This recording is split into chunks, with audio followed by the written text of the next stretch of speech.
Welcome back to today's episode. It's Sunday, November 19th, and we're here to discuss the new FX series, A Murder at the End of the World, which released its first two episodes last week, Fatale and The Silver Doe.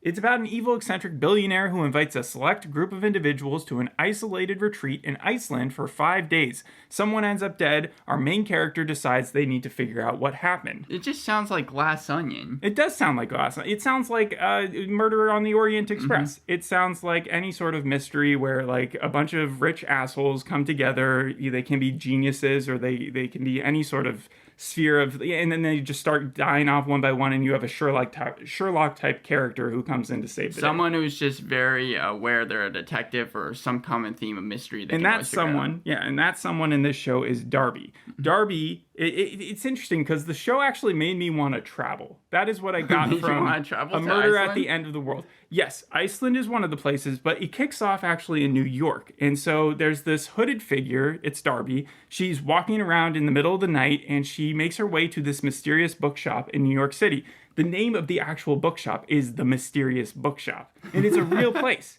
It's got a 4.7 out of 5, according to Google reviews. It's in downtown New York near the World Trade Center Battery Park area. Uh-huh. And you know what I do whenever I see like a high-rated place that I want to go to? I go to the Google reviews and then I look at the lowest rated, most recent review. Mm-hmm. And this one said, when I walked into the bookstore, one worker just stared at me from behind the desk. No hello, no good afternoon. He literally just stared at me without saying anything like I was an intruder. Great selection of books, but I will never return. So, Darby Hart, yeah.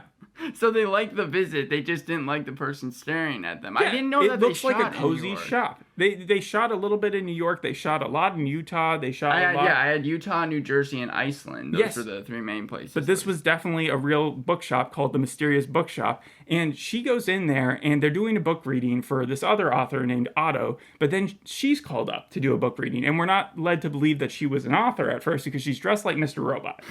She looks like Elliot. She has a hoodie on. She has, what are they called? Headphones that are like wired. And so for a second, I think we're in the past, but then I look at her phone and it's obvious that we're in the present. She gets up. She's actually got a book that she's written that's done fairly well. It's called The Silver Doe. It's a true crime memoir. So that's where the episode's name comes into play. Okay. Yeah. It's about her own life. So she was raised in Lost Nation, Iowa, which I looked it up. It has a population of 434 people. Not a lot of people. Yeah. Her dad was like the coroner in town, so she was sort of his apprentice, and she gained this morbid curiosity growing up. She also became like a Sherlock character. She has a proclivity for sleuthing. So there's this unexpected murder that happens in town, this unexpected Jane Doe that pops up, and she has silver earrings. And the weird thing about silver earrings that Darby clocks is that kids her age or in younger than 30 don't usually wear silver earrings. Right. They're very distinct. So she assumes that that's something that the serial killer planted on the victim. Put them on after he killed her? Like a calling card or one of those trophies, like where they either take something from the victim or they add something to the victim to say, I did it. Right. And so she goes online and she meets this other guy named Bill Farrar,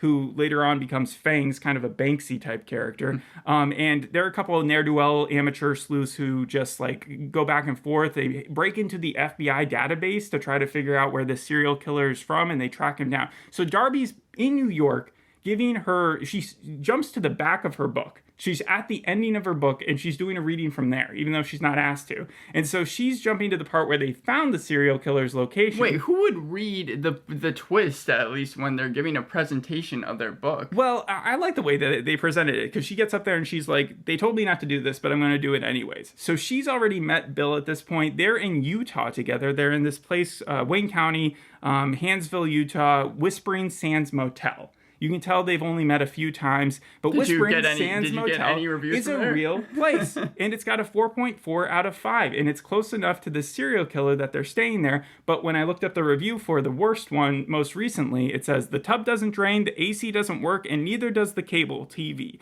Toilet won't flush properly. Other than that, it's great. but again, 4.5. All these places that I'm knocking, I'm actually like also saying that I would like to visit. Yeah. So yeah, there's that. But really what's happening is Bill and Darby, they have sort of a will they, won't they relationship going on. Bill's getting cold feet because they're getting so close to what could be the biggest lead, or that they could actually find themselves in danger. They drive over to where they think the serial killer's first victim is. Okay. And they're stuck outside this community, and they're stuck outside a garage, and she pulls out like this weird hack that she's learned from Lee Anderson, who is a made-up character for the show, but was apparently in the show the biggest hacker, for a woman hacker that existed in the early internet days. And how does she know about it? She's just a great admirer of hers, and it's weird because Bill is also supposed to be good at hacking, and he doesn't even know about Lee Anderson.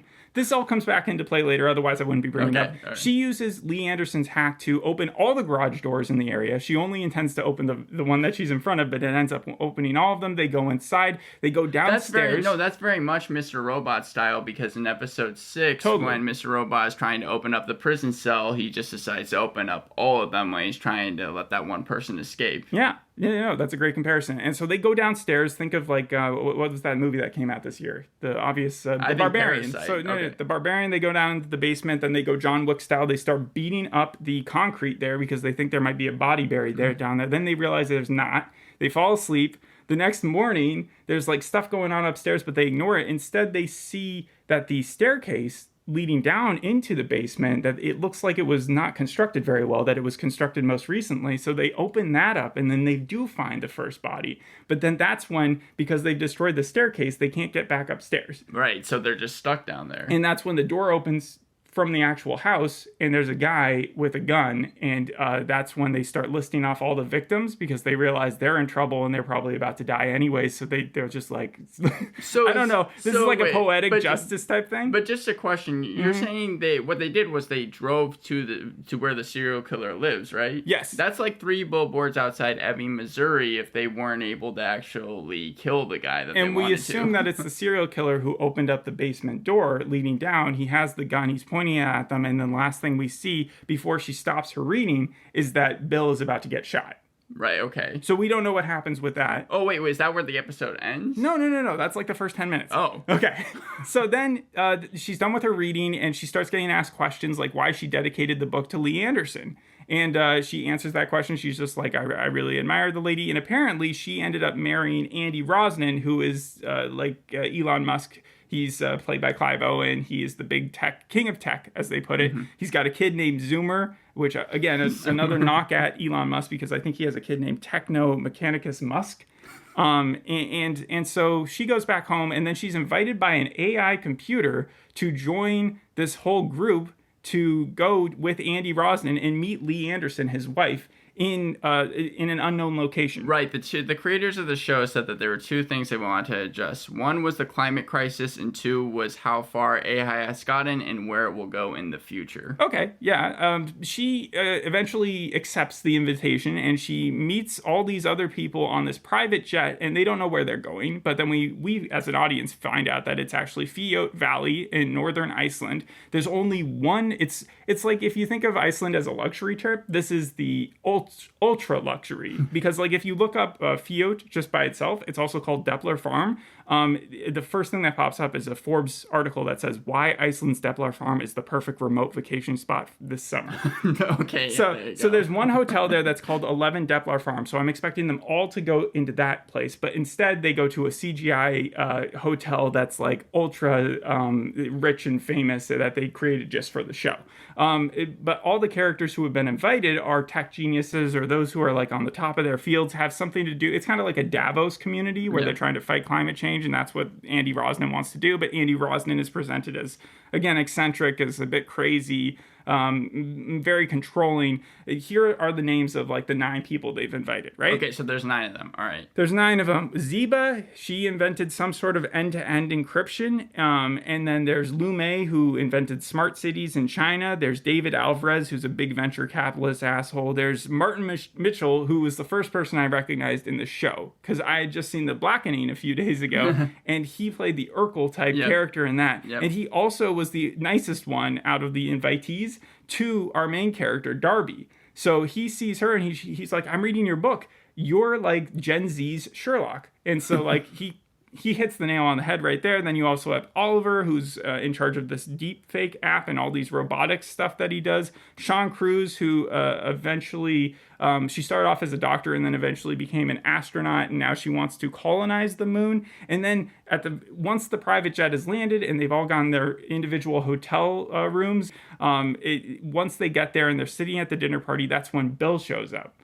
Bill, obviously, he's famous as being Banksy now. He's Fangs, but he has this connection with Darby, and there's like a will they won't they just that immediately happens again. What was the name of the show that we did? That Haunting of Hill House and then Haunting of Bly Manor, the one that we just did most recently. The Fall of the House of Usher? Yeah, The Fall of the House of Usher. Whenever there's a dinner scene, I always feel like it's going to be a lot like that. What do you mean? Because don't you remember they got all the kids together and then the dad walked in? There's a big table, yes. And that's when Andy Rosnan walks in and he's like, I want to make these next 5 days really important. This is my son. Nice to meet him. He's very controlling of what his son even eats. So that's where... And then you get the sense that Lee Anderson, his wife, is also not super happy with her husband at this point, but she doesn't have much control when it comes to that. She's just, again, a greatly admired hacker that Darby wants to meet. Right. They all spend time in like a hot tub later on. Then Darby and Bill like reconnect because apparently Bill survived. Like after the first reading at the beginning, I didn't know whether or not he got shot there. But then he says, I have something to tell you. I'm sorry I disappeared for so long. Come back to my room. She is conflicted about that. She originally says no. Then she goes to his room. And then she's thinking, because of a picture she saw, that he's having an affair with Lee Anderson when she hears groaning from his room. But then she realizes that like it's actually like banging and there's a struggle going on. She runs to the other side of the hotel, looks through the window just in time to see Bill like push his hand against the glass. It's all bloody, and then he just kind of dies with Darby. Okay. And they make eye contact. The whole second episode is just the aftermath of Bill's death because they're in this secluded place and everybody's starting to gaslight Darby. Like, they don't say that he's not dead, but they bring her to her room and they're like, we're going to take care of this and the police will be here tomorrow. And then Andy comes in and he convinces everybody else to kind of just like be okay with it as far as just continue with like, when is the next time they're going to get all these people together? Right. Like, he doesn't want to have to reschedule everything because of an inconvenient murder. But I mean, like, it's a murder, though. Yes, and so she's very suspicious, though, because she knows that they're saying that he died because of a suicide attempt, because of a drug overdose of morphine, even though there was blood. Yeah, you said that there was a bloody hand that was on the door. Yeah. And she saw her book was also bloody. But that plays less of a factor because you see that he actually died of a morphine overdose. But she knew that he had been off morphine or any sort of drugs for many years. So that's where the planting that we were talking about earlier, kind of with the earrings, comes into play. Yeah, Got it. Her sleuthing comes about because she breaks back into the room and she sees that he was actually injected in his dominant arm, which most people who would inject themselves would do it in the other one because they wouldn't have as much control in their own dominant arm. And so she starts her investigation with that. We're also getting backflashes of actually previous times before they had tracked down the serial killer. That just shows more of her relationship building, how she actually met Bill in the past via Skype and all that. And then she hacks into the hotel Wi-Fi to get the cameras because obviously it's a tech hotel, so there's going to be cameras everywhere. And she sees that there was a masked figure who tries to break into Bill's room right before he dies. I know that's a horror/mystery, but them checking the cameras reminds me a lot of not only Five Nights at Freddy's, but Among Us as well. It took her half the episode to find a way to break into the Wi-Fi because it was on its own separate network. And the only way she was able to do it was by taking one of the LED bulbs in the and like breaking into that because it was a smart bulb. And then she like used that in her computer. It's weird because of this. They took all of their phones as soon as they showed up in Iceland because they very much like Glass Onion, yeah, okay. Yes, but they let her have her computer and they let her have the ability to like I just don't understand. You can do way more damage with the computer than you can. I would think so. Yeah. They also bring up Ray's Tavern. So the first time that Bill and Darby actually meet, person to person, is at Ray's Tavern. I looked it up, 4.6 out of 5. It's in Green River, Utah, and the lowest review says, not what they advertise, not a dive bar, no liquor. It seems there's only one liquor license in town at the truck stop before the river. Also not great. Looks like you must order food to get a drink. Very limited selection of drinks. So this guy was very oriented on just drinking. Yeah. Because the first two that you read with the reviews at least ended well. This one, it just seemed like he had a one-track mind. Yes. The other interesting thing, though, is there's a sign outside of Ray's Tavern that says Evelyn's Organic Market. And I looked it up, and that's not a real place. They actually CGI or changed the name of it to Melon Vine Food Store. And I'm wondering if that has some connection that's going to come in later on, or if Melon Vine Food Store didn't want them to use it. But that wasn't going to stop me. So 4.3 out of 5 at Melon Vine Food Store. They should be consistent with all customers, not just the ones their checkout girl has a problem with. I don't know what happened there. Sorry, just really fast. All of these reviews have like 4.4. Like the lowest you rated was like 4.3. Yeah, right? I wasn't going to go after bad places, and they're all places I would actually go to. Overall, I would say the show reminded me mostly of Ex Machina, because you have someone who wins an award, gets to go to this ultra rich place, and then he enters into, he gets in over his head. The menu, because again, I think there's going to be more murders before we get any sort of resolution. Also, Willy Wonka and that Andy Rosnan, he's created this AI named Ray, who's supposed to compete with ChatGPT and all that stuff. So whenever Darby is sleuthing around, she always talks to Ray. The funny thing about Ray, though, is that he's much more like determined than ChatGPT. He gives you direct answers. He's not as vague. But one thing he is exactly the same as ChatGPT is with his like ability to adapt current works. So, for instance, you know that girl I said her name was Zeba. She created end-to-end encryption. She's super into tech, right? Yeah. Well, once Andy has convinced everybody to stay at the hotel and continue with their plans for the next 5 days, Martin, who's from Hollywood, he's all about the AI. He's like, this is actually a tool. It's going to help everybody. And let me show you, I've made this full movie with the AI's help. Oh, God, when it actually gets to that level. Okay. Yes. Yeah. Well, no, I mean, it was kind of just a corny movie, but when it comes to how he presented the AI, and Zeba is immediately just floored by how amazing that Ray is, and not by anything that ChatGPT can't do, because he says to Ray, he's like, make me a new Harry Potter book written in the style of Ernest Hemingway, like just a paragraph. Right. I could write that into ChatGPT. And I did write it into ChatGPT. It says, the rain tapped on the windows of the burrow, and the wind blew hard against the crooked house. Inside, the Weasley family gathered around a small, creaky table. The fire crackled, casting dancing shadows on the walls. Harry, Ron, and Hermione sat quietly, their faces reflecting the glow of the flames.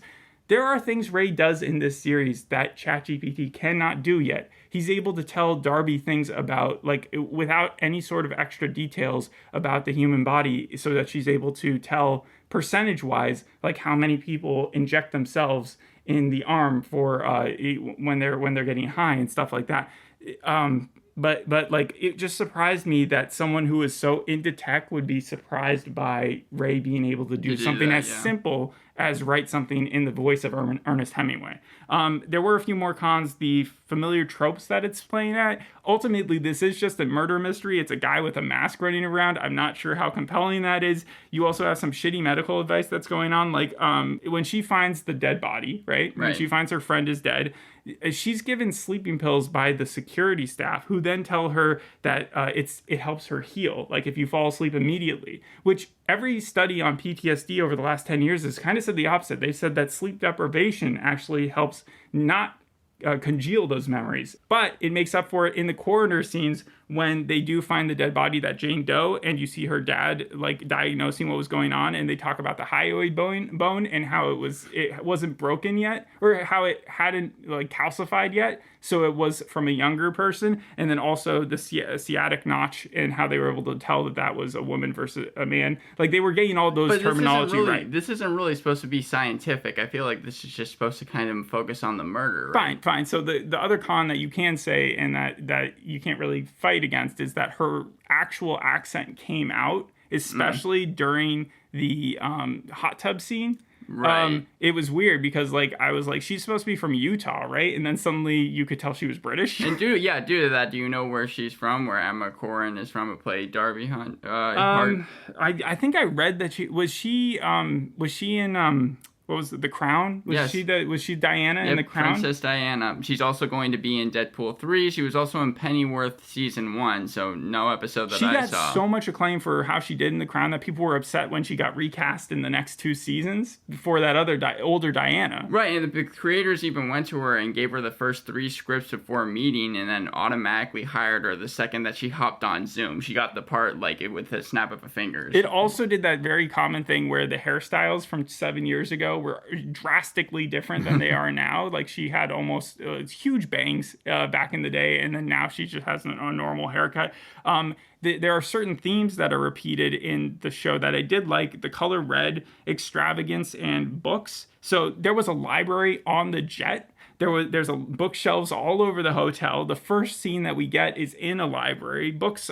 She wrote a book. Then you also have paintings in red behind Andy Rosnan in almost every scene. There's a bold red title card that pops up at the beginning of every episode. She's wearing a red jacket. She also has a red hoodie. Wow. There's a red neon sign for the bookstore, and the blood is red, obviously, when Bill dies. And you know what you don't usually see in Iceland? The color red. So it does stick out, and you're able to tell. And then the last thing I'll point out is there's a scene in the first episode that it had an Annie Lennox song that they returned to later on, "No More I Love Yous," and I feel like if you want an audience to connect with characters, make them sing a song together, like kind of just sing along with the car radio or something like that. It tends to do well. Like, I remember it in Tokyo. What was that show with Ansel Elgort? Tokyo Vice. Yeah, Tokyo Vice. They did something similar with the Backstreet Boys, and it made the show a lot more fun to watch. I know that Jaws has an infamous scene where they're singing along with the radio on a boat about how they want to go home. Yeah. So there are lingering questions I have. Who killed Bill? Why?